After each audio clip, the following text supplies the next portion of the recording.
The first thing Evelyn Carter noticed was not the insult. It was the little boy.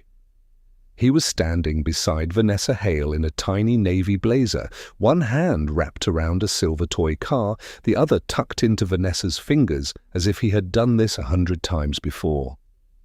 He looked no older than 4, dark hair, sharp jawline already forming. And when he tilted his face toward the chandelier light inside the Hale penthouse, Evelyn felt the floor disappear beneath her heels. Because the child had Damien's eyes. For one suspended second, the noise of the room vanished. The string quartet near the windows kept playing, champagne still flowed, investors still smiled under the gold light of the Manhattan skyline, but Evelyn heard nothing except the wild pounding of her own heart. This was supposed to be a celebration dinner. Damien Hale, founder of Hale Axis Technologies, was weeks away from taking his company public. The guest list had been curated like a financial weapon. Hedge fund managers, board members, legal advisors, media people, old money families, and the kind of polished Manhattan couples who treated betrayal like bad weather, something to discuss softly over oysters and white wine. A black Rolls-Royce waited below. Cartier boxes sat among the floral arrangements. The whole evening was designed to look untouchable, and Evelyn had almost not come. Almost. Then Vanessa lifted her glass, placed a manicured hand over the little boy's shoulder, and smiled with the sweet, poisonous grace of a woman who had already won. "We should all appreciate new beginnings," she said. "Some homes stay empty for too long. It's nice that Damien finally has a real family, after all those years, with a childless wife." A few people looked down instantly. A few pretended not to hear. One woman near the terrace took a sharp breath and covered it with a sip of champagne. Then Damien laughed. Not loudly, not awkwardly, not like a man caught off guard. He laughed like a man who had heard worse things said about his wife for years and had simply decided it no longer mattered. Something inside Evelyn went cold. She stood at the far end of the dining table in a black silk dress that made her look exactly what she had always been, elegant, controlled, impossible to read if you did not know where to look. But beneath that stillness was a graveyard. 5 years ago, she had been pregnant. 5 years ago, she had been driving through rain after an urgent call from Damien's office, one hand over her stomach, promising the baby she would be careful. 5 years ago, metal screamed, glass burst, and her whole future bled out before she could even hold it. And now, under a ceiling of imported crystal, Damien's new wife stood beside a 4-year-old child with his face. A child who fit the timeline too perfectly. A child born the same year Evelyn buried her own. Vanessa looked pleased with herself. Damien looked relaxed. The room waited for Evelyn to do what she had done for years, swallow humiliation, protect appearances, carry the silence. Across the room, corporate litigator Nathan Brooks had stopped mid-conversation. He was watching Evelyn with the stillness of a man who recognized the exact moment a quiet woman became dangerous. Evelyn slowly set down her champagne glass. The crystal stem trembled once beneath her fingers. Then she looked straight at Damien. She did not cry. She did not scream. She did not ask who the boy was. She only said, in a voice so calm it made the room feel suddenly airless, "You should have told her to choose a different word." Damien's smile faltered. Vanessa's hand tightened on the child's shoulder. Evelyn took one step forward, then another. And when she spoke again, every investor, every guest, every person in that penthouse understood that whatever had been carefully buried for 5 years was about to claw its way into the light. "Because if she wants to call me childless," Evelyn said, "then tonight we finally talk about whose child that really is." The boy looked up at Damien, and for the first time all evening, the billionaire looked afraid. Cliffhanger. What none of them knew yet was that Evelyn had already begun connecting the night of her miscarriage to the woman now standing in her place. 5 years earlier, Evelyn Carter still believed a child could save what silence was already killing. It was late October in Manhattan, the kind of cold evening that turned the glass towers along Park Avenue into mirrors of gold and ice. From the outside, Evelyn's life looked almost enviable. She was 33, elegant, sharp, married to one of the fastest rising founders in corporate tech, and pregnant with her first child. Hale Axis Technologies was not public yet, but the company was already attracting serious attention. Investors wanted in. Reporters called Damien Hale the next clean-faced empire builder. And everywhere he went, Evelyn stood beside him like proof that he was stable, polished, and trustworthy. No one knew how lonely she had already become. That night, she stood alone in the nursery she had just started planning, her hand resting on the gentle curve beneath her cashmere sweater. On the floor beside her were paint samples, a folded catalogue from Pottery Barn Kids, and a yellow legal pad with baby names written in her neat handwriting. She had circled one name twice. If it was a girl, Lily. If it was a boy, James. She smiled to herself, soft and private, the way women do when they let themselves believe happiness might finally stay. Then her phone buzzed. It was Damien's assistant, Vanessa. "Mrs. Hale, I'm so sorry to bother you," she said, breathless, urgent, perfectly shaken. "There's a problem with the Kingsley infrastructure contract. Damien's in a closed investor meeting, and the legal team can't reach him. They said you'd understand the file better than anyone. They need you downtown immediately." Evelyn frowned. "Tonight? I wouldn't call if it weren't serious." That was true, Evelyn thought. Vanessa never sounded careless. That was one of the reasons Evelyn had trusted her. The young secretary was always composed, always prepared, always just humble enough to seem harmless. 20 minutes later, Evelyn was in her Mercedes, headlights slicing through a wet Manhattan street, one hand on the wheel, the other protectively over her stomach. Rain streaked the windshield. Traffic lights blurred red and gold through the glass. She tried calling Damien twice. No answer. At 8:17 p.m., a white delivery truck drifted hard into her lane. Evelyn gasped and turned the wheel. The impact came a second later. Metal screamed, glass burst, pain flashed white. And in the shattered silence that followed, the last thing Evelyn heard before darkness pulled her under was her phone still connected on speaker and Vanessa's voice, small and distant, saying, "Did she pick up?" What Evelyn did not know was that while she lay bleeding in a wrecked car, the woman asking that question was already carrying Damien Hale's child. When Evelyn Carter opened her eyes, the world was white, silent, and wrong. For a few seconds, she did not know where she was. The ceiling above her was a blur of fluorescent light. Something beeped steadily to her left. Her mouth tasted like metal. Her right arm felt heavy, taped down with an IV line. Then the pain arrived all at once, deep in her ribs, sharp in her shoulder, and far worse lower in her body, where a hollow ache spread with terrifying meaning. She turned her head. A hospital room. Midnight, maybe later. Rain still tapped against the dark window. And Damien was there. He was sitting beside her bed in a navy suit, tie loosened, elbows on his knees, his face buried in his hands like a man crushed by grief.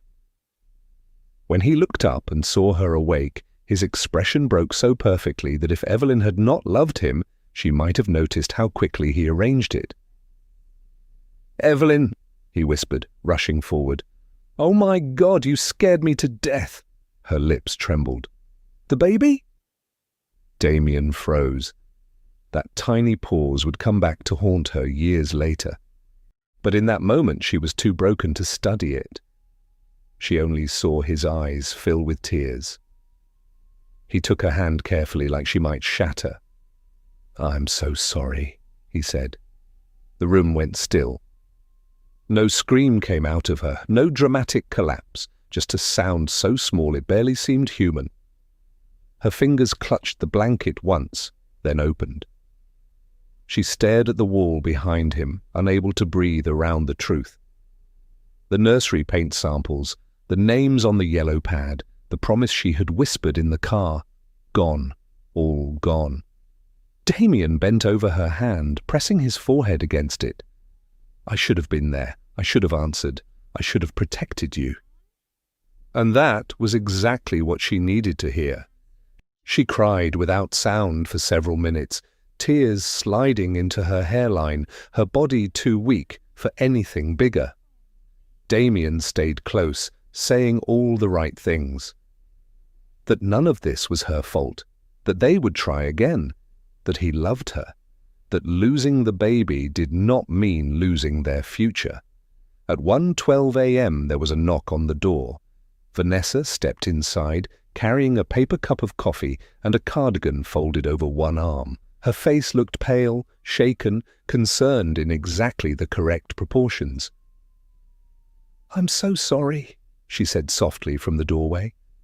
"I came as soon as I heard." Evelyn looked at her through swollen eyes. Vanessa approached carefully, as if entering sacred ground, and placed the coffee near Damien without making a sound. Then she set the cardigan over the chair by the window and turned back toward the bed. "You don't need to think about work," Vanessa said gently. "I've already cancelled tomorrow's meetings. I told everyone Mr. Hale will be offline as long as necessary." Evelyn nodded once. She was too numb to speak. Vanessa stepped closer and touched the bedrail lightly, almost tenderly. "You just rest. We'll take care of everything." That sentence should have comforted her. Instead, for one strange passing second, Evelyn felt cold. Not because of the accident, not because of the loss, because Vanessa sounded less like an assistant in a crisis and more like someone already standing inside the life Evelyn had built. What Evelyn did not know was that while she lay in that hospital bed mourning her child, Vanessa was already protecting something of her own. For the next 3 months, Damien Hale became the perfect husband. That was how Evelyn remembered it later, not as love, but as performance so polished it almost passed for devotion.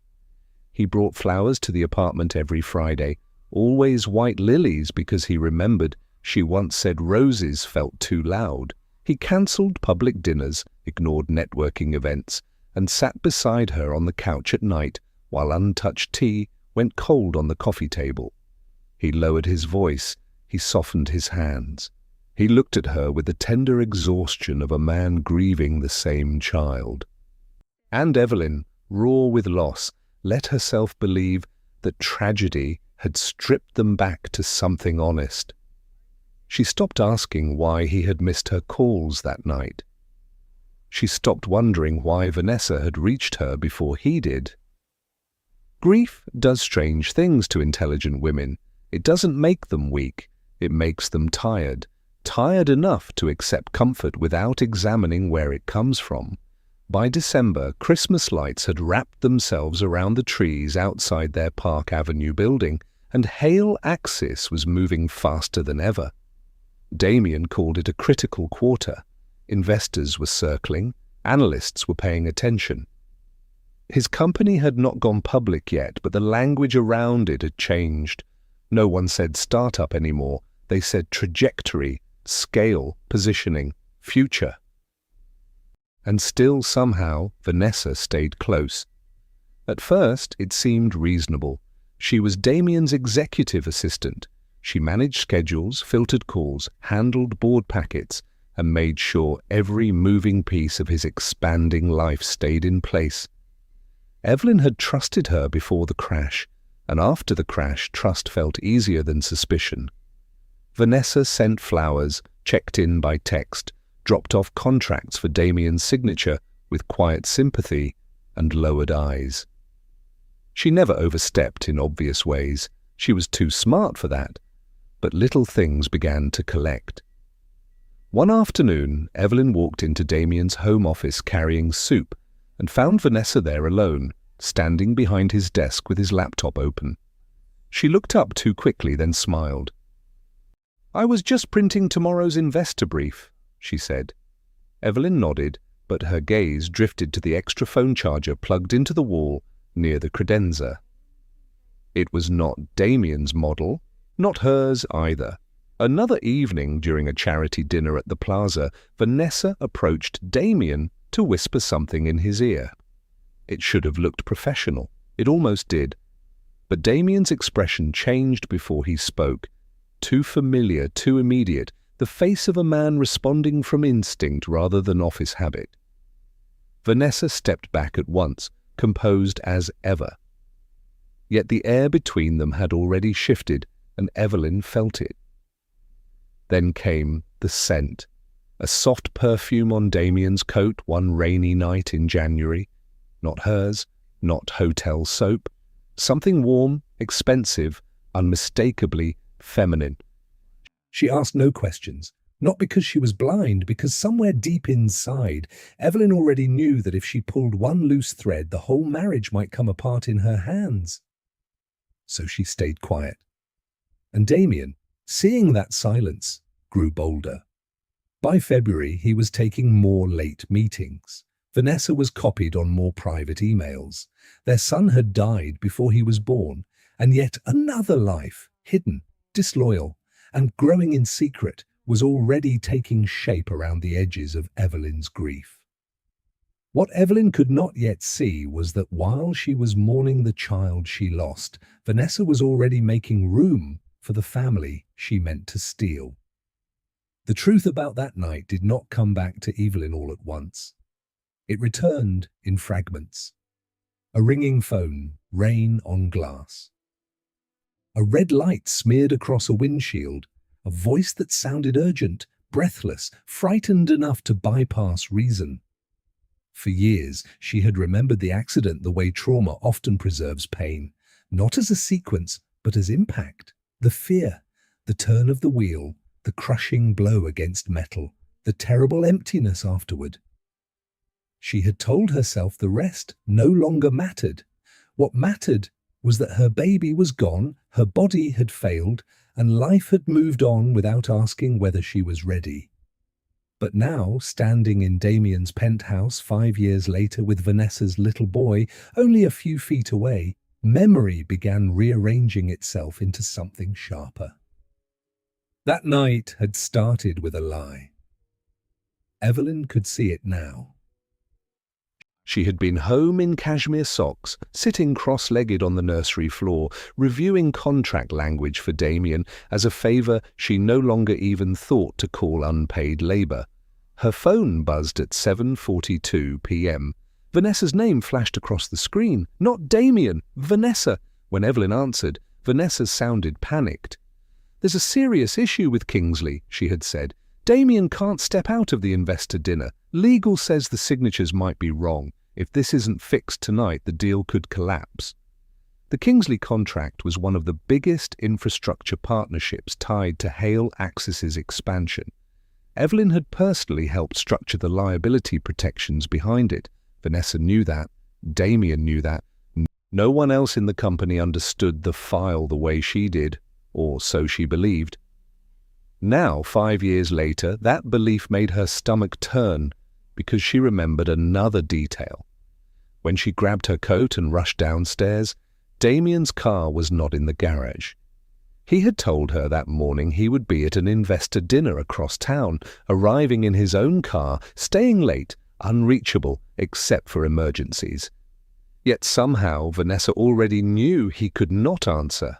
Somehow she knew exactly what language would pull Evelyn out of the apartment.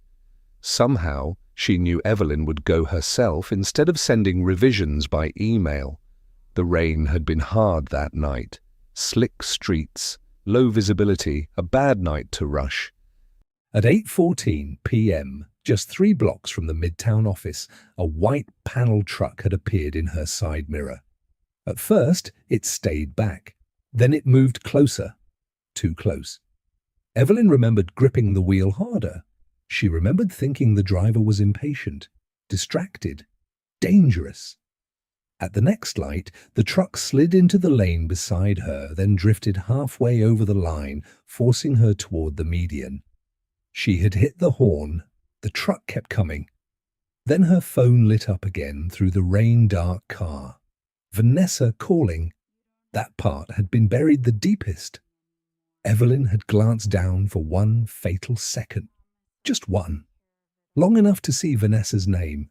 Long enough to lose the exact line of the road. When she looked up, the truck was there, pushing, crowding, swallowing her lane. She swerved, the median rose, glass exploded, and now, in the polished silence of Damien's celebration dinner, Evelyn understood the most horrifying part of all. That second call had not been concern. It had been timing. What she did not say aloud that night was this: accidents do not call twice to make sure you are still driving. For nearly a year after the miscarriage, Evelyn Carter lived inside a carefully managed lie. From the outside, she and Damien looked like a couple surviving tragedy with rare grace. They attended 2 charity dinners together. They were photographed once outside a benefit at Lincoln Center, his hand at her back, her face pale but composed. Friends said the loss had made them stronger. Investors praised Damien for staying grounded during a difficult personal season. Even Evelyn's mother, who trusted almost no one, said quietly, over coffee one morning, "At least he stayed." That was the cruel genius of it. He stayed. He stayed long enough to be admired for not leaving. He stayed long enough to turn loyalty into a mask. And Evelyn, still carrying the weight of an empty nursery and a body that no longer felt like home, mistook his presence for love. He knew exactly how to play grief. He became gentler in public, more patient in private. He stopped correcting her at dinners. He let her cry into his shirt at night.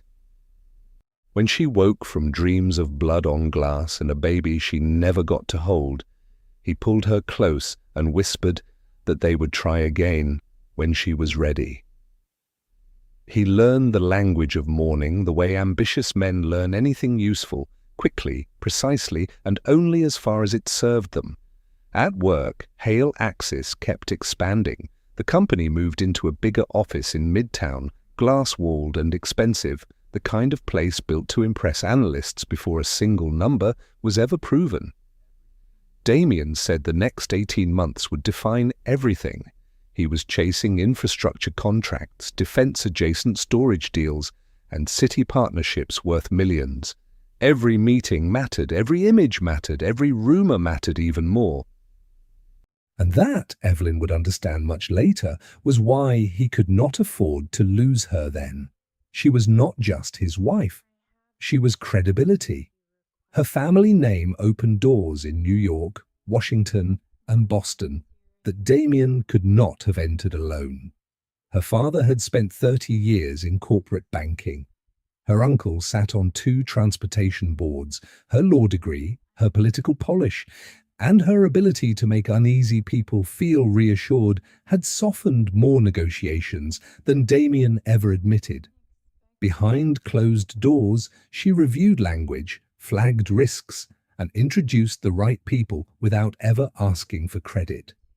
Publicly, Damien smiled for cameras and called himself self-made. Privately, he still needed her. So he stayed married. What made it uglier was that Evelyn tried, truly tried, to rebuild. She met specialists, took medications, endured tests that reduced hope to numbers on a chart. Month after month, she waited for good news that never came. Every failure cut deeper because she thought she was fighting beside her husband. She did not know he had already built another life in the dark. Vanessa remained in Damien's orbit, efficient as ever, invisible in the way dangerous people often are. She scheduled meetings, filtered calls, arranged travel, and stood one respectful step behind him in every corporate hallway. Evelyn saw her often enough to think the affair, if there had ever been one, was only a suspicion born of grief. That was the trap. The woman helping manage Damien's rise was the same woman sharing his secrets, his bed, and eventually his child. And while Evelyn blamed her own broken body for every failed pregnancy, Damien was already dividing his future between the wife who gave him power and the mistress who gave him an heir. The most devastating part was not that Damien betrayed her.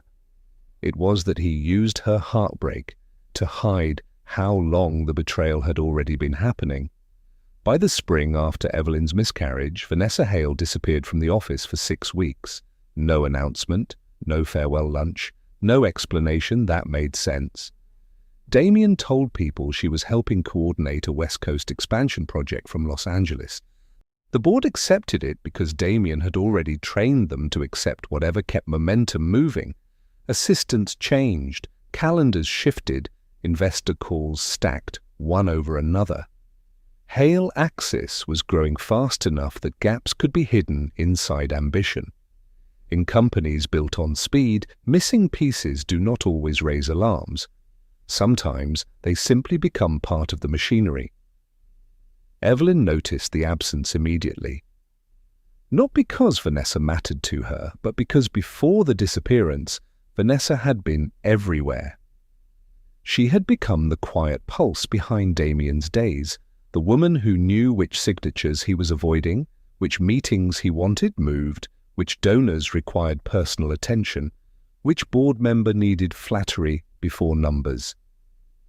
Then one Monday morning, she was gone. When Evelyn asked, Damien answered too smoothly. "Family issue," he said, loosening his tie as he walked through the apartment. Nothing dramatic. That phrase stayed with her. Nothing dramatic. He said it while standing in the kitchen she had redesigned for him. He said it while drinking from the glass she had bought.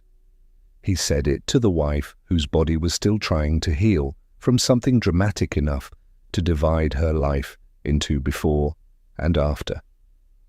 A week later, Evelyn found a FedEx envelope on Damien's desk in his home office.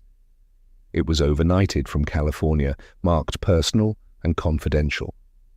She did not open it. She hadn't yet become that version of herself. But she did notice one thing. The return address was a private women's medical center in Santa Monica. When Damien came in and saw the envelope in her hand, something unreadable crossed his face before he took it back. "Legal records," he said quickly. "One of our HR disputes." Evelyn nodded, but a low warning moved through her chest. Vanessa returned in early summer. She was polished as ever, maybe even more beautiful, wearing cream silk and a thinner smile. But she had changed in a way only another woman would have caught immediately. Her body held itself more carefully. Her blouses were cut differently. Her hands drifted to her midsection without thinking. She was glowing, people would have called it. Evelyn called it guarded. Then came the gala at the River Club. Vanessa arrived late, moving carefully through the room in pale blue, one hand resting near her waist, as if shielding something precious. Damien saw her from across the room and crossed toward her too fast, too instinctively, forgetting for one naked second that his wife was standing beside him. He stopped himself before touching Vanessa, but not before Evelyn saw it. That look was not professional. It was ownership, fear, pride. The kind of look a man gives when the secret standing across the room has suddenly become impossible to hide. That night, Damien barely slept. At 2:11 a.m., Evelyn woke and found his side of the bed empty. She followed the thin strip of light to his office and heard his voice through the door. "You promised me no one would notice," he said sharply. A pause. Then lower, colder. "If this gets out before the funding round, everything falls apart." Evelyn stood in the dark hallway, barefoot and still, while the truth moved toward her like a train she could hear, but could not yet see. What she did not know was that by the end of that summer, Vanessa would no longer be hiding the child Damien was terrified to claim. By the time summer ended, Evelyn Carter had become an expert at surviving disappointments quietly. Every month now followed the same cruel rhythm. A specialist appointment on the Upper East Side, blood work, hormone levels. Another careful conversation in a softly lit office where doctors used words like hopeful, possible, and let's keep trying. Then came the wait, the silence, the private bargaining she never admitted to anyone. If this one works, I'll breathe again. If this one works, maybe the marriage can still be saved. If this one works, maybe losing the first baby won't be the thing that defines me forever. It never worked. She kept the injections in a cream cosmetic case under the bathroom sink because she could not bear to see them in the open. She learned how to smile through bruises on her thighs. She learned how to sit in a parked car for 5 extra minutes before walking into the apartment, just long enough to wipe her eyes and become presentable again. Misery, she discovered, was far easier to carry when it was elegant. Damien knew exactly how to respond. He never pushed too hard, never sounded openly impatient. That would have been easier to hate. Instead, he wrapped pressure in tenderness. "Maybe next month," he would say, kissing her forehead while scrolling through emails on his phone. "We still have time," he would murmur, even as his attention drifted elsewhere. And whenever Evelyn began to crumble under the weight of another failed cycle, he reminded her that stress was bad for fertility. Calm down, rest more, trust the process. The process, she sometimes thought bitterly, was simply a prettier word for suffering. Meanwhile, Hale Axis was accelerating. Damien was traveling more, speaking at conferences, stepping into photographs that made him look visionary and disciplined. Business magazines loved his story. Investors loved his confidence. And standing just outside the frame of nearly every corporate event was Vanessa, still his assistant in title, still polished, still careful, still impossible to question without sounding jealous. That was how Evelyn was trapped. Every instinct in her body told her something was wrong, but every visible fact seemed designed to make her doubt herself. Then one afternoon in early October, she stopped by Damien's office unannounced after a fertility consultation ran late downtown. She was exhausted, humiliated, and carrying a folder she could not bring herself to open yet.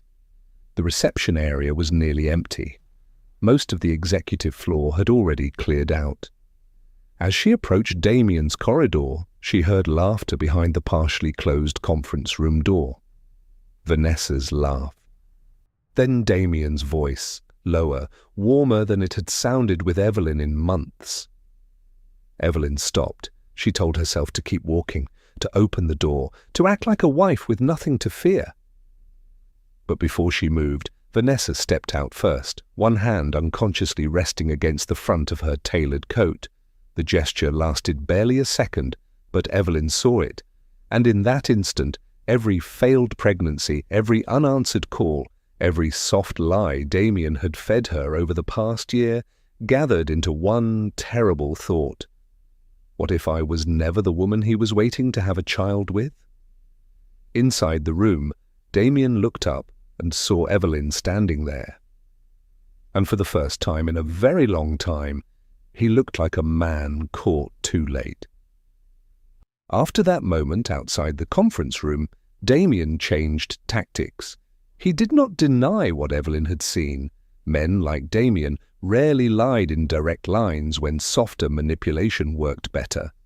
Instead, he stepped into the elevator with her, pressed the button for the private garage, and spoke in the calm voice he used on investors when numbers looked dangerous but salvageable. "You're exhausted," he said. "You've been under too much strain for too long." Evelyn said nothing. The folder from the fertility clinic felt heavy in her hand, like proof of a life that kept failing only inside her body, while something else, something hidden and thriving, had already taken root outside their marriage. Damien glanced at the folder once, then away.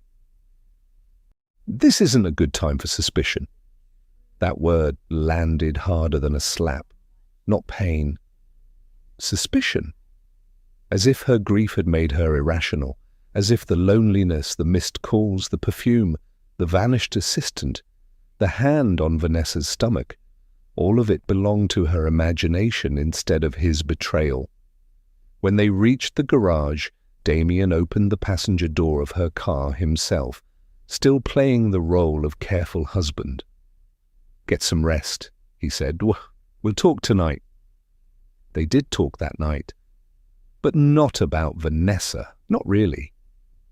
Instead, Damien arrived home with takeout from her favorite restaurant in Tribeca, a bottle of sparkling water she liked chilled, and a face arranged into patient concern.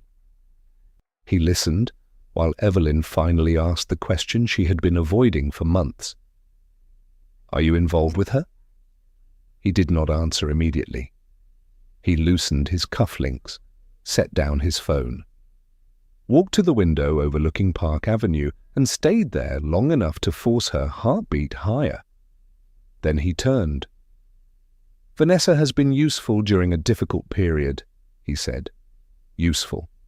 Evelyn stared at him. "That's not what I asked." He exhaled, like she was making something unfortunate harder than it needed to be. "Nothing is happening that should affect this marriage." That sentence told her everything, because decent men say no, guilty men negotiate definitions. The next morning, Damien left early for Boston, where he was scheduled to court a major institutional investor tied to the company's next growth round.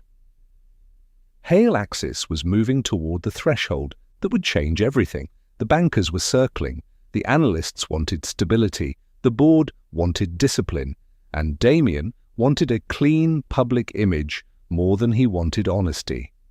That week, Evelyn finally understood her true role in his life. She was not his wife in the emotional sense. She was his shield. Her family name still softened introductions in rooms Damien needed. Her legal instincts still caught weaknesses in documents before they became scandals. Her presence beside him still reassured conservative investors who trusted marriage more than charisma. And while Evelyn was carrying the emotional wreckage of a dead child and a failing body, Damien was using her maiden name, her polish, her loyalty, and her silence to pull Hale Axis through the most important phase of its pre-IPO climb. 3 nights later, she attended a private dinner in the Hamptons with Damien, 2 board members, and 1 venture firm partner. Halfway through dessert, one of the men raised a glass and smiled at Evelyn. "Damien's lucky," he said. "A stable marriage is a serious asset in times like these." Damien smiled back without hesitation. And in that instant, with candlelight flickering over crystal and silver, Evelyn understood the ugliest truth of all. He had not kept her because he loved her. He had kept her because divorcing her too soon would have been bad for business. Once Evelyn understood that Damien had kept their marriage alive for optics, she began noticing how many parts of her life had quietly been converted into corporate assets. It was in the guest lists first. At every private dinner, every strategy retreat in the Hamptons, every fundraising evening in Manhattan, her name appeared not as a wife, but as reassurance. She was the elegant woman from an old, well-connected family, the Columbia-trained attorney who had stepped away from practice by choice, The composed presence beside Damien Hale, the kind of woman who made investors believe a man was disciplined simply because he wore a wedding ring and smiled beside her in photographs. Evelyn began to understand that her marriage had been placed on the balance sheet. By winter, Hale Axis had entered the most delicate phase of its climb. Damien no longer spoke about growth in vague, exciting terms. Now it was all pre-IPO preparation, governance cleanup, media training, board alignment, valuation discipline.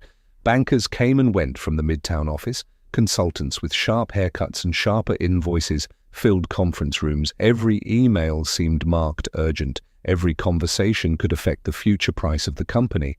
And Damien had become colder, not openly cruel. That would have exposed too much. Instead, he became efficient with her, the way executives become efficient with people they no longer see as necessary in a human way, but still need in a strategic one. He asked Evelyn to attend dinners with institutional investors. He asked her to call a former classmate whose father sat on a transportation advisory committee. He asked whether she would review a draft disclosure package just with fresh eyes, because hers were always better than legal's under pressure. Each favor came wrapped in the old language of partnership. We built this together. You always understand the room better than I do. I trust your instincts, but now every phrase made her skin prickle, because she could finally hear the machinery underneath. He did not trust her heart. He trusted her usefulness. The breaking point came at a private holiday gathering in a penthouse off Fifth Avenue, hosted by one of the lead banks advising the company. The room glowed with Christmas candlelight and old money. Men in cashmere discussed market timing over scotch. Women in silk smiled through calculations of their own. A stock market ticker rolled silently across a screen near the bar, and somewhere behind Evelyn, someone laughed about how sentiment could move billions faster than fundamentals. Damien had been charming all evening, too charming. Then near the end of the night, Evelyn stepped into a side hallway to answer a call from her mother. She kept it brief and turned back toward the ballroom just in time to hear Damien speaking with two senior advisors near the coat room. "You'll be glad we waited," one man said quietly. "A divorce during filing season would have raised unnecessary questions." Damien gave a low, humorless laugh. "Exactly. Now that the company's strong enough, I can clean up the personal side without damaging the numbers." Evelyn stopped breathing. The other man asked, "And your wife?" Damien shrugged. "She'll be taken care of." Taken care of, as if she were a lease to be settled, a detail to be managed, a problem to be closed before the bell rang on Wall Street. Evelyn stood in that narrow hallway, staring at the gold wallpaper and the polished black floor, and felt the last fragile piece of her marriage fall away. For years, she had wondered when Damien stopped loving her. Now she understood something far worse. Love had not faded. It had been replaced, calculated, and repurposed long before she ever saw the numbers. And from that moment on, Evelyn stopped thinking like a wife. She started thinking like a lawyer. The divorce papers arrived on a Tuesday morning in a cream envelope thick enough to feel expensive. Evelyn Carter was in the library of the Park Avenue apartment, still wearing the pale grey sweater she had slept in, when the house manager placed the envelope on the side table beside her coffee and quietly left the room. No warning, no conversation, no attempt at dignity beyond the quality of the stationery. She knew what it was before she touched it. Outside, Manhattan was wrapped in late winter light, cold and silver against the windows. Inside, the apartment looked exactly as it always had. Fresh flowers in the entryway, books aligned on lacquered shelves, a Hermes throw folded over the sofa, the polished stillness of wealth curated to suggest permanence. But Evelyn understood now that permanence was the most expensive illusion money could buy. She opened the packet carefully. Damien Hale had filed for divorce on grounds of irreconcilable differences. The language was clean, rehearsed, almost elegant. It offered a fair private resolution. It proposed that Evelyn retain a settlement package generous enough to look merciful in the event of leaks. It referenced confidentiality, mutual respect, a shared desire to move forward peacefully. Every paragraph was written to preserve one thing above all else: Damien's image. Her hands stayed steady. That surprised her. Months earlier, this envelope would have shattered her. Months earlier, she would have read each sentence like a personal death. But now she saw the filing for what it really was. Not the end of a marriage, but the final phase of a corporate cleanup strategy. By noon, Damien came home. He found her at the dining table with the papers arranged neatly in front of her, a yellow legal pad beside them, several clauses already underlined in pencil. For the first time in a long time, he looked uncertain. Not guilty, not ashamed, just uncertain, as if he had expected tears and found analysis instead. "I wanted this handled quietly," he said. Evelyn looked up. "Quietly for whom?" He exhaled and loosened the button of his coat. "There's no reason to make this uglier than it needs to be." That almost made her laugh. Uglier? As though ugly had not begun years ago in a rain-slick street, in a hospital room. In every month she blamed herself while he built another life behind her back. Damien stepped closer. "You'll be comfortable. The settlement is more than fair." "There it is," Evelyn said softly. He frowned. "What?" "The voice you use when you're closing a transaction." For a second his expression hardened. The warmth dropped. The careful husband vanished, and the executive underneath finally showed his face. "This doesn't need to become a war, Evelyn." She met his eyes. "That depends on how much truth your company can survive." The silence between them sharpened. Damien studied her as though recalculating risk in real time. He had expected grief, maybe anger, maybe bargaining. What he had not expected was the woman who had once helped build his legal strategy, now sitting across from him with the stillness of someone no longer afraid to lose him. He straightened slowly. "Sign the papers," he said. "Take what I'm offering and move on." Evelyn closed the folder. In that moment, she saw him clearly, not as the husband who had failed her, but as the man who believed he had already priced her out of his future. He was wrong, because while Damien thought he was serving his wife an ending, he had actually handed a lawyer the first clean document of his own destruction. Damien Hale married Vanessa 6 weeks after the divorce was finalized. Not 6 months, not after a decent interval, not even after the kind of polite delay wealthy men usually stage to protect their image. 6 weeks.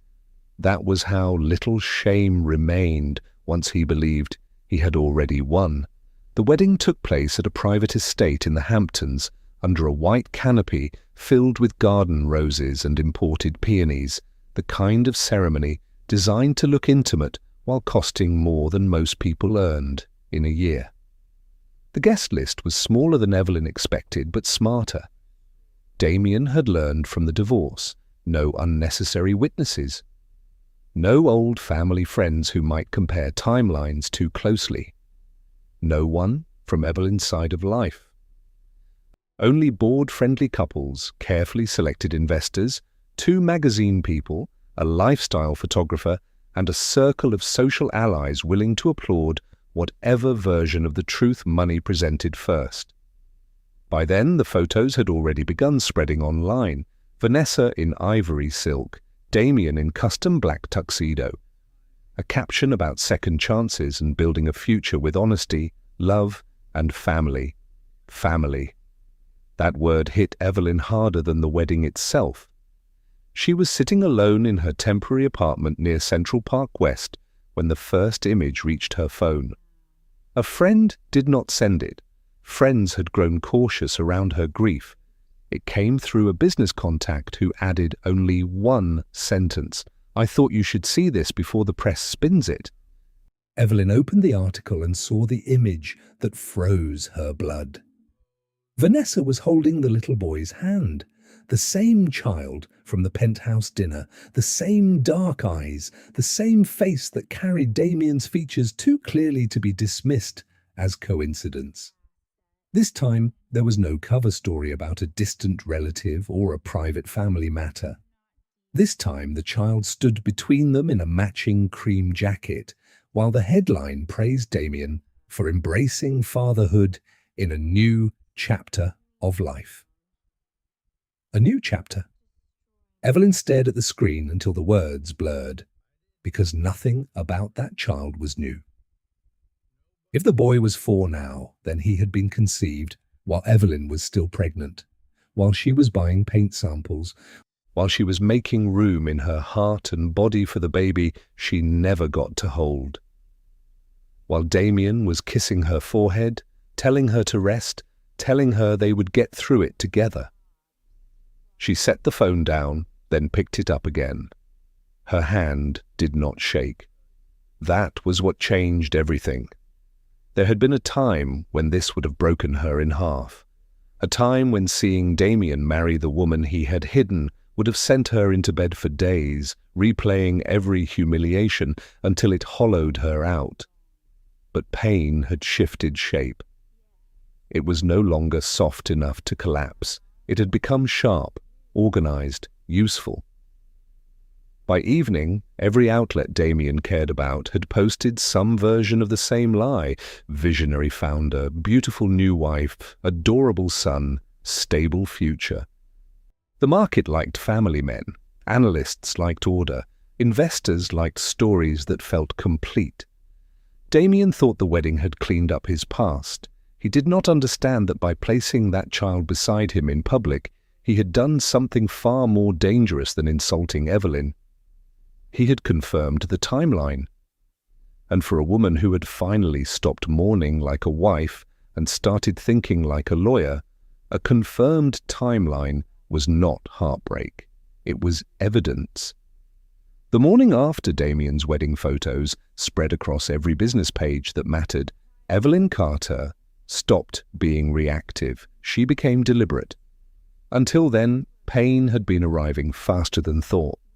The affair, the child, the timeline, the insult at the penthouse dinner. Each revelation had struck like broken glass, sharp and immediate, but by dawn the next day, something colder had replaced the shock. She sat at the small oak table in her apartment near Central Park West, a black coffee untouched beside her laptop, and opened a yellow legal pad. At the top of the page, she wrote 3 words: "What can I prove?" That question changed everything. Not what she suspected, not what she felt, not even what she knew in her bones. What can I prove? By 7:30 a.m., the table was covered in neat stacks: divorce filings, press clippings, archived company newsletters, screenshots of Damien's wedding coverage, public records connected to Hale Axis, calendar printouts she had saved years ago without knowing why, one old leather-bound planner from the year she lost the baby. She worked in silence, the kind that comes when grief is no longer looking for comfort, only structure. And for the first time in years, Evelyn could feel her real self returning. Not the wife, not the woman left behind, not the elegant figure Damien had positioned beside him to reassure nervous investors.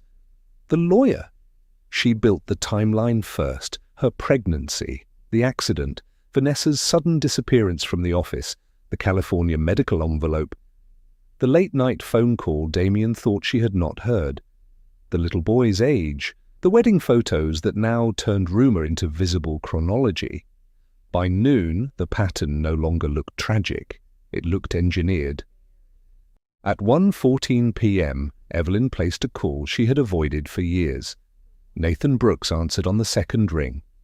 He had been one of the sharpest corporate litigators in New York before moving into crisis work for founders, boards, and families whose private rot threatened public money.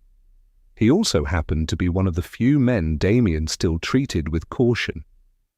"Evelyn," Nathan said, surprised. "I was wondering when you'd call." She looked down at the papers spread in front of her. "I need a lawyer." A brief silence. "For the divorce?"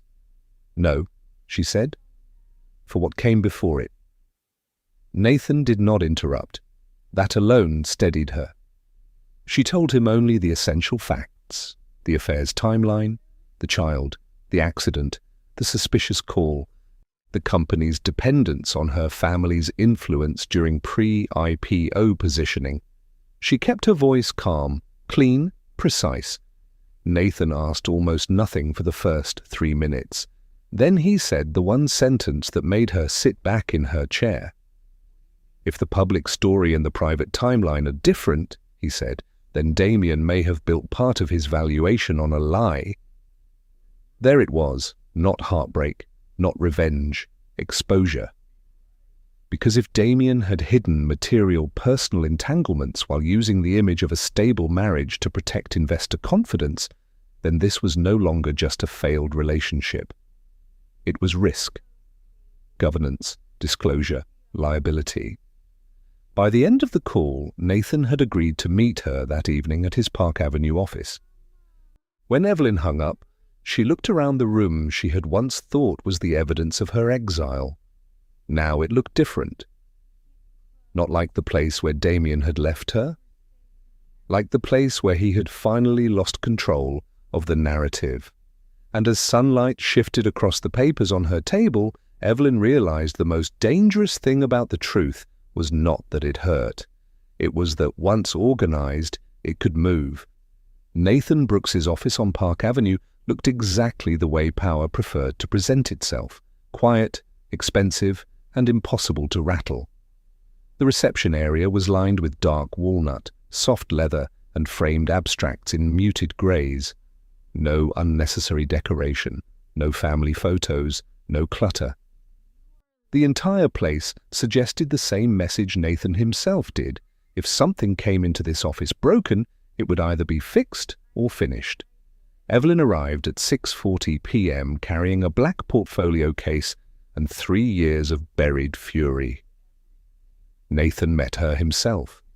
He was taller than she remembered, all controlled stillness and sharpened attention, his charcoal suit immaculate, his tie already loosened, just enough to suggest the day had been long, but never chaotic. He did not offer sympathy. He offered respect, which mattered more. "Come in," he said. Let's see what he thought no one would ever line up. That sentence steadied her. Inside the conference room, Manhattan shimmered through the glass behind him, all cold blue light and money. Nathan set out legal pads, a tablet, and a glass pitcher of water. Then he nodded once toward the documents Evelyn had arranged with brutal care. "Start with facts," he said, "not pain." So she did. Pregnancy confirmed, accident date, hospitalization, Vanessa's disappearance from the office, the California medical envelope, the late-night conversation outside Damien's office, the child's age, the wedding photographs, the public timeline Damien was now selling to investors and the press. Nathan said very little while she spoke. He made notes in a handwriting so clean it looked printed. Once, when Evelyn described the second phone call just before the crash, his eyes lifted sharply. Once, when she explained how her family's influence had opened doors for Hale Axis during the company's most fragile years, his mouth hardened. When she finished, the room went still. Nathan leaned back slightly in his chair. "There are 3 tracks here," he said at last. "Personal betrayal, corporate misrepresentation, and a possible criminal thread if the accident was not random." Evelyn held his gaze. "You think it was planned?" "I think timing has a pattern," Nathan said, "and patterns don't care whether people are ready for them." He slid one of the wedding printouts closer. Vanessa in ivory silk, Damien smiling beside her. The little boy between them like a polished lie, finally brought into daylight. Nathan tapped the child's image once. "This is the hinge," Evelyn frowned. "The child?" "The timeline," Nathan corrected. "The child confirms the timeline. The timeline pressures everything else." He stood, walked to the glass wall, then turned back. If Damien concealed a long-term relationship while using the appearance of a stable marriage to support negotiations, investment confidence, and governance optics, that matters. If he financially supported Vanessa and the child through company-adjacent channels, that matters more. And if someone connected to them staged that accident... He stopped. Evelyn finished it for him. "Then it stops being a scandal." Nathan nodded. "Then it becomes exposure." For the first time in years, Evelyn felt something rise inside her that was not grief, not yet victory, but direction. Nathan returned to the table and pushed a yellow legal pad toward her. At the top, he had written 4 words in block letters. "Follow the money first." "Affairs lie?" he said. "Money usually doesn't." Evelyn looked down at the page, then back at him. And in that moment, she understood Part 14 was not about proving Damien had betrayed her.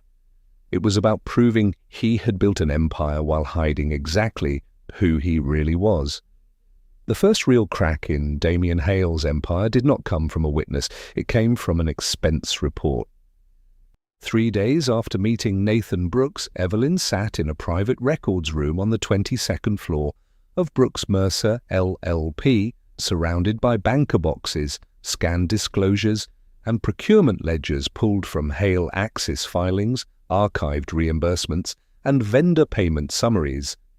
Outside the glass wall, Park Avenue glowed in the blue-grey hush of early evening. Inside, the air smelled faintly of paper, coffee, and cold resolve. Nathan had been right. Follow the money first. Evelyn worked with the discipline of someone who had once built order for a living. She did not chase emotion. She chased patterns, dates, vendor names, travel codes, reimbursement categories. Damien had always trusted that people would be too dazzled by momentum to examine the seams. That arrogance, Nathan said, was common in founders who confused admiration with immunity. At 7:18 p.m., Evelyn found the first seam. A series of executive reimbursements had been routed through a consulting entity called VHM Advisory Group, a bland name attached to market expansion support. During the exact 6-week period, Vanessa disappeared from the office. The invoices were small enough to avoid scrutiny and vague enough to survive routine review. Hotel costs, transportation, discretionary executive lodging, temporary administrative services, nothing dramatic on its face. Until Evelyn lined up the dates. The Los Angeles expansion project Damien had described to her overlapped perfectly with those payments. So did the envelope from the Santa Monica Women's Clinic. So did the weeks Vanessa vanished. Even worse, several expenses had been approved, not through Damien's direct office, but through a discretionary line item Evelyn herself had once recommended for sensitive, pre-IPO business travel. She stared at the numbers and felt a bitter laugh rise in her throat. He had used her own structure to hide the woman carrying his child. Nathan came around the table when he saw her stop moving. He scanned the page, then another, then reached for the expense summary and said nothing for nearly 10 seconds. "That's not accidental," he said at last. "No," Evelyn answered. "It's elegant." And that was what made it so ugly. Damien had not hidden Vanessa like a reckless man. He had hidden her like an executive protecting an asset. Quietly, systematically, through approved channels, through plausible language, through systems Evelyn herself had helped professionalize. Then came the second crack. At 8:03 p.m., Nathan's forensic accountant flagged 2 wire transfers from VHM Advisory to a securities subcontractor in New Jersey, both issued within 48 hours of Evelyn's crash 5 years earlier. The amounts were not large, but the timing was poisonous. One memo line read only, "Traffic Coordination Support." Evelyn's pulse turned sharp. Nathan looked at her, then at the screen. "We don't jump yet," he said, "but now we have a bridge. A bridge between Vanessa's disappearance, hidden funding, and the night Evelyn lost her child." For a long moment, neither of them spoke. Across the city, Damien was still giving interviews, still smiling in tailored suits, still telling the market a story about discipline, vision, and family.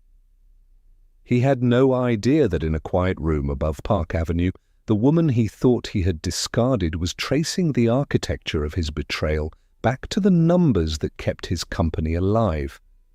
And for the first time, Evelyn no longer felt like she was chasing the truth. She felt like the truth was finally running toward him.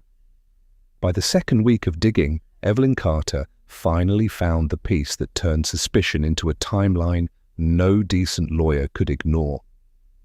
It was not hidden in a dramatic confession, not in a forgotten voicemail, not in some reckless message between lovers. It was hidden in routine. Nathan's forensic team had spent days pulling connected records from shell vendors, archived travel reimbursements, and old corporate scheduling systems that Hale Axis had migrated twice in 5 years. Most of it was dull, repetitive, perfectly designed to bury a lie inside administrative noise. But lies built over years always leave one weakness behind. They have to stay consistent. And Damien's story no longer did. At 9:12 p.m. on Thursday, Nathan walked into the records room with a printout from a private concierge pediatric practice on the Upper East Side.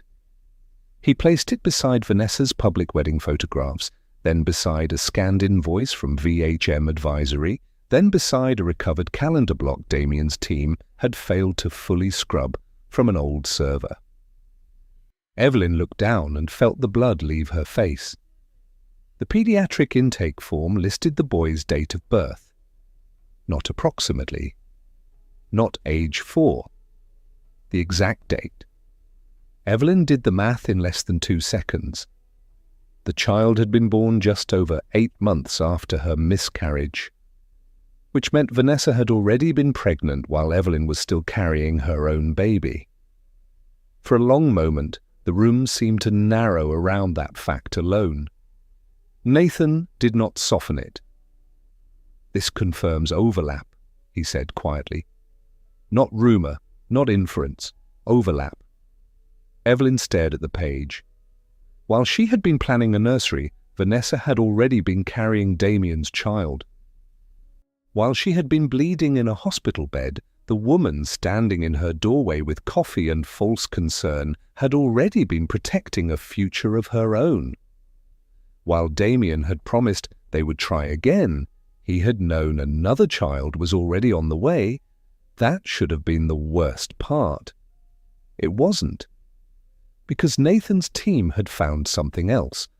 One of the archived scheduling logs showed that on the night of Evelyn's accident, Vanessa had manually overridden Damien's meeting protections to mark him unreachable from 7:30 p.m. to 9 p.m., even though his investor dinner had ended early. Another record recovered from an old executive car service account showed a sedan booked not for Damien, but for Vanessa, leaving Midtown 22 minutes after Evelyn's crash and arriving at St. Catherine's Hospital before Damien ever got there. Vanessa had reached the hospital first. Not because she cared, because she had been tracking the outcome. Nathan laid out the pages in a row, building the story without saying the ugliest word yet. Pregnant mistress, hidden child, timed disappearance, protected funding, hospital arrival. Evelyn pressed her fingertips against the edge of the table to steady herself. "She knew," she said. Nathan met her eyes. "Yes, And Damien? Nathan's silence lasted just long enough. Evelyn understood before he answered. Maybe Damien had not ordered every move. Maybe he had not known every detail in the beginning. But once Vanessa's pregnancy existed, once the timeline locked into place, once the accident had removed Evelyn's child while preserving the secret growing elsewhere, he had chosen the one thing men like him always chose first. He had chosen himself. Outside the glass walls, Manhattan glittered like nothing had changed. Inside that room, everything had. Because part 16 was the moment Evelyn no longer saw Vanessa's little boy as a mystery or Damien's late miracle. He was the living proof that her marriage had not merely ended in betrayal. It had been running on betrayal the entire time. The proof that Vanessa had not merely benefited from the accident, but helped set it in motion, came from a man who had spent 5 years convincing himself he had only done a small, stupid job. His name was Leonard Pike. Nathan's investigators found him through the New Jersey security subcontractor, tied to the 2 wire transfers flagged in Hale Axis records. On paper, Pike was nothing important. Former tow operator, off-and-on driver, a man with 2 DUIs, a suspended commercial license, and the kind of debt that makes bad decisions look temporary. 5 years earlier, he had been paid through a chain of contractors to pressure test a driver on a wet route in Midtown. His phrase, not theirs: pressure test, make her nervous, crowd the lane, force a stop if possible, no direct hit. That was what he told himself then, that he was not there to kill anyone, that he was not even there to crash anyone, just scare a woman in a luxury sedan who needed to miss a meeting. But fear does not follow instructions. Leonard did not come in voluntarily. Nathan had to corner him with bank records, vehicle logs, and a toll camera sequence that placed his white panel truck on Evelyn's route within minutes of the collision. When he finally sat across from them in a windowless interview room downtown, he looked older than his file suggested. Thick hands, yellowed eyes, a face worn down by years of bad roads and worse choices. Evelyn did not speak at first. She sat beside Nathan, still as stone, while Leonard stared at the table and kept rubbing one thumb over the cracked edge of a paper cup. Nathan laid out the evidence in silence: the payment chain, the vehicle match, the route map, the timing, the second call from Vanessa to Evelyn's phone just before impact. Leonard broke on the call log. His shoulders dropped first, then his eyes closed. "She told me the timing mattered," he said, voice raw. "Said I'd get a second signal if the target was still moving." Evelyn felt every nerve in her body go cold. Nathan's voice stayed level. "Who told you that?" Leonard swallowed hard. "The woman, the assistant. Pretty, blonde, calm as hell. She met me once in a coffee place in Jersey. Said her boss needed a problem slowed down, not destroyed." Not destroyed. Evelyn almost laughed at the obscenity of it. Nathan pushed further. "Did she know the woman was pregnant?" Leonard looked up then, and for the first time, real fear entered his face. "No, God, no, if I'd known that—" He stopped, breathing unevenly. "I was told she was difficult, that she might pull over if pressured, that somebody would call her during the drive, distract her, make her miss the meeting." The room went dead quiet. There it was. Not random weather, not bad luck, not fate. A coordinated distraction, a timed call, a truck in her lane, a woman hired to be frightened off the road. Leonard wiped his mouth with the back of his hand. "After it happened, I saw the news report online. Just a small item. Pregnant woman injured in Midtown crash. I knew then it went bad. I never took another job from them." Evelyn finally spoke. Her voice did not rise. That was what made it devastating. "You didn't take another job," she said. "I buried my child." Leonard dropped his head, and in that moment, part 17 stopped being about suspicion, betrayal, or even revenge. It became something far simpler and far more dangerous. Now Evelyn could prove that the worst day of her life had not been an accident. It had been arranged.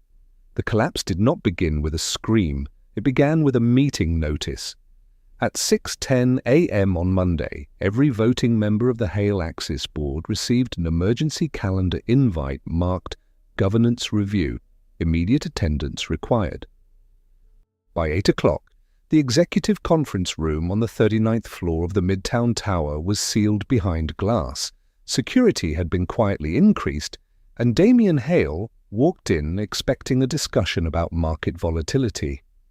Instead, he found Nathan Brooks at the far end of the table, and Evelyn Carter beside him.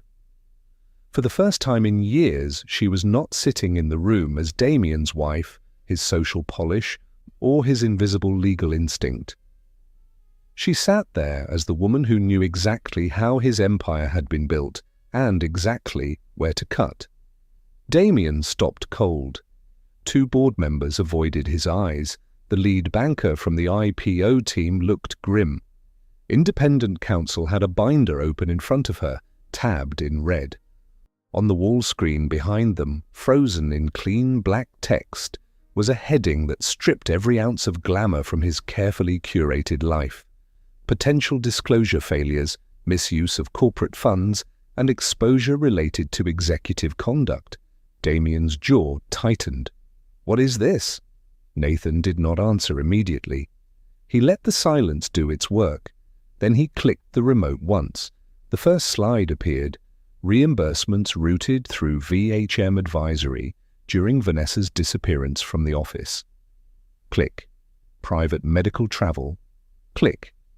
Discretionary funds linked to housing, transportation, and concealed support. Click.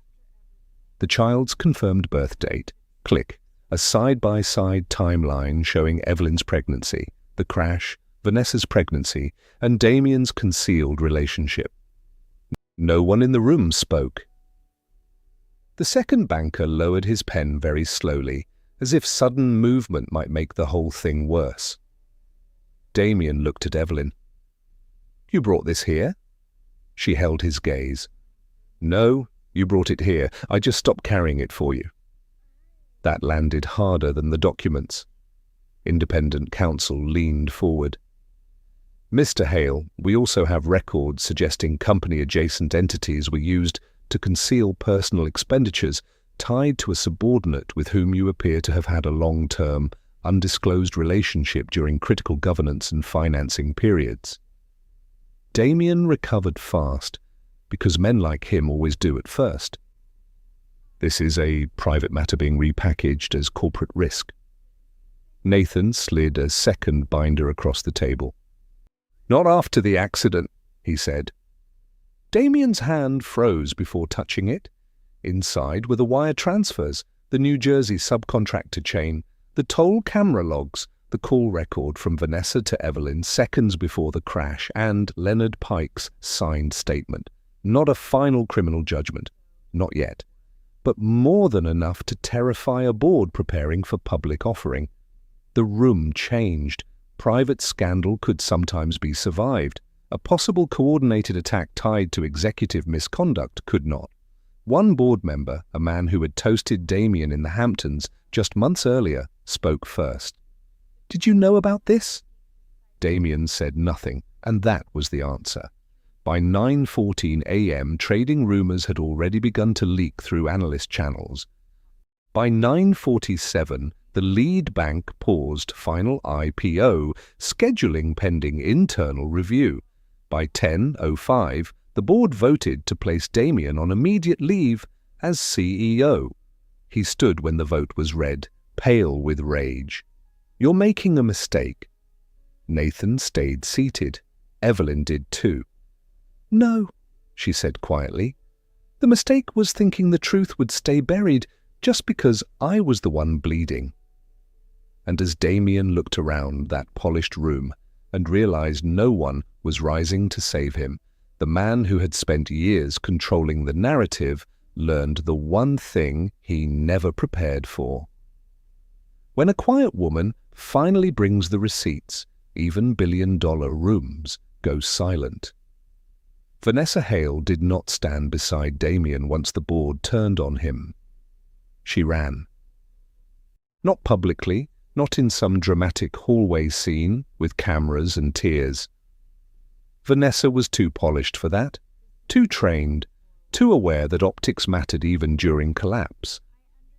But by noon on the day Damien was placed on leave, she had already left the penthouse through a private service elevator, taken the child, and checked into a discreet suite at the Lowell under a reservation made through an assistant she trusted more than her husband.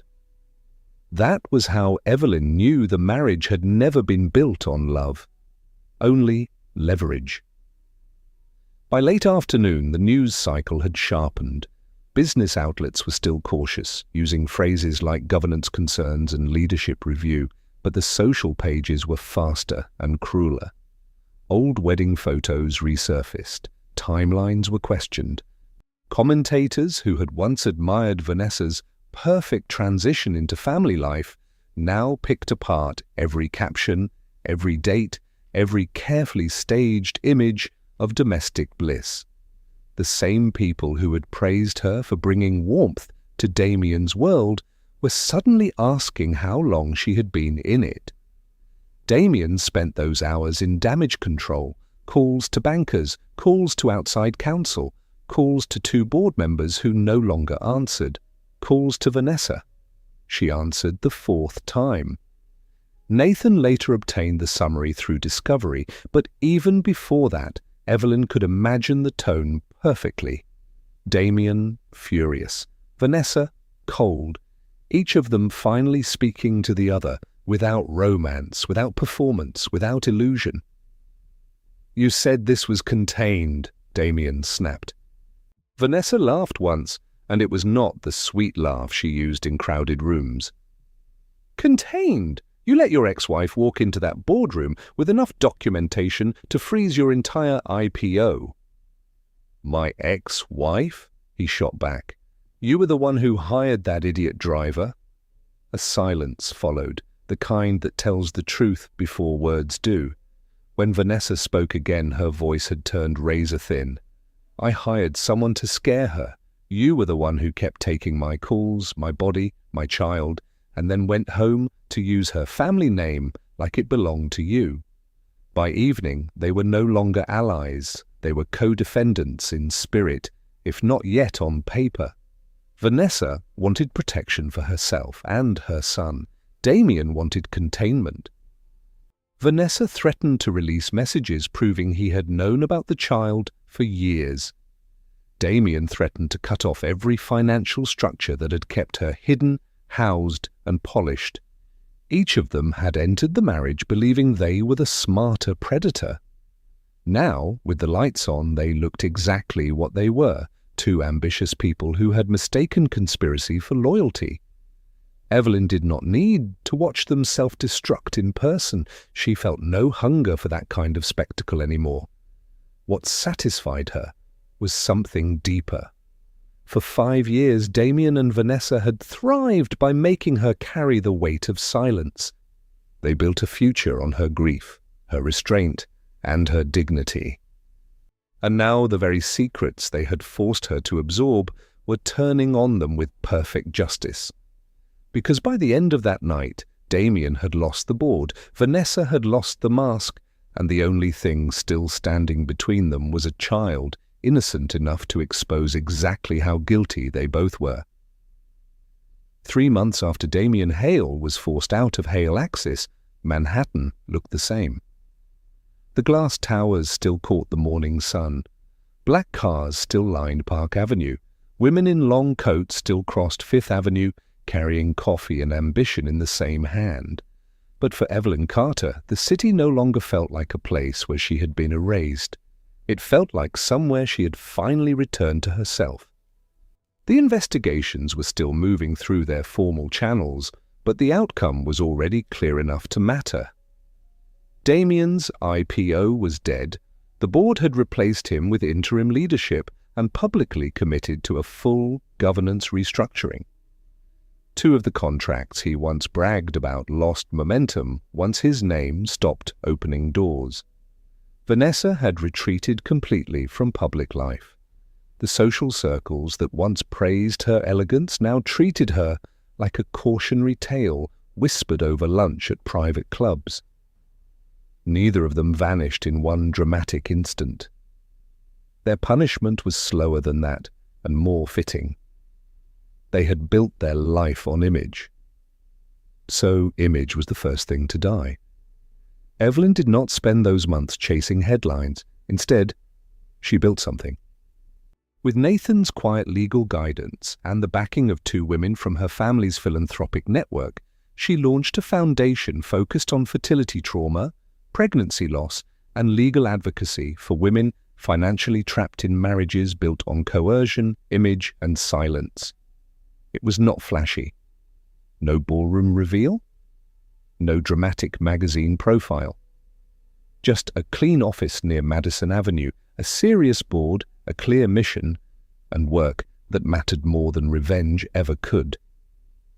The first time she walked into that office with her name on the glass, she stood still for a moment and let the feeling settle. Not triumph, restoration. She had once used her intelligence to protect a man who saw her as useful. Now she was using it to protect women who had been told their suffering was private, inconvenient, or marketable. That was a different kind of power.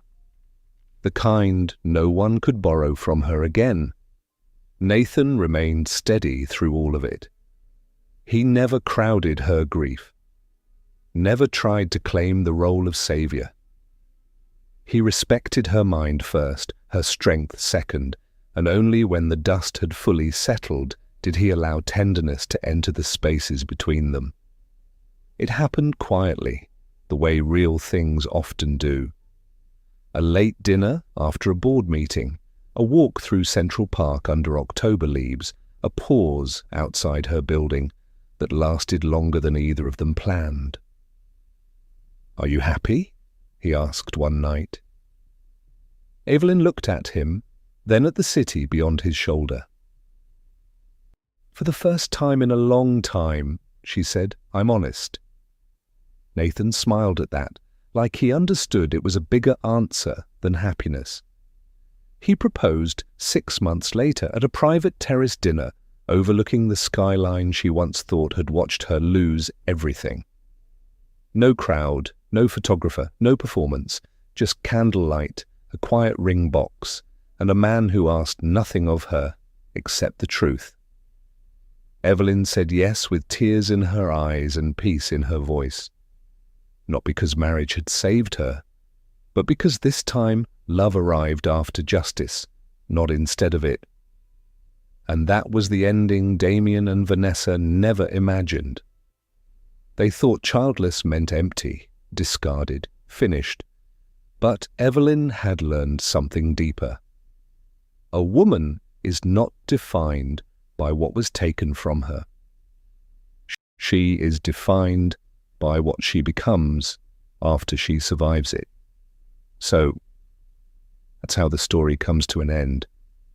And, hey, if you're still here with me right now, truly still here after everything you just witnessed, then something in this story has touched your heart in a way that's hard to ignore. Let's pause for a moment and look at it together. What Evelyn went through isn't just about betrayal. It's about awakening. For years, she lived for someone else's image, someone else's success, someone else's version of truth. And like many people in real life, she believed that love meant sacrifice, even when that sacrifice slowly erased her. But the turning point came when she chose herself, not in anger, but in clarity. There's a quiet philosophy behind this, something close to self-ownership. As Marcus Aurelius once said, that you have power over your mind, not outside events. Realize this and you will find strength. Evelyn didn't change the past, she changed how she responded to it, and that changed everything. So maybe the real lesson here is simple but powerful. You are not defined by what you lose, but by what you refuse to lose about yourself. If this story stayed with you, if it made you think, reflect, or even heal a small part of something inside you, then don't keep it to yourself. Take a second to like the video, share it with someone who might need it, and subscribe to the channel so we can keep bringing you stories that truly matter. And if you're still here, just know this: you're stronger than you think. This story is a work of fiction created for storytelling and emotional exploration purposes only. While it reflects realistic situations such as relationships, personal growth, and consequences of choices, all characters, events, and details are imagined and not based on any real individuals or specific real-life cases. The narrative is designed to convey meaningful life lessons about self-worth, resilience, and accountability, rather than to present factual claims. Any similarities to real people or situations are purely coincidental.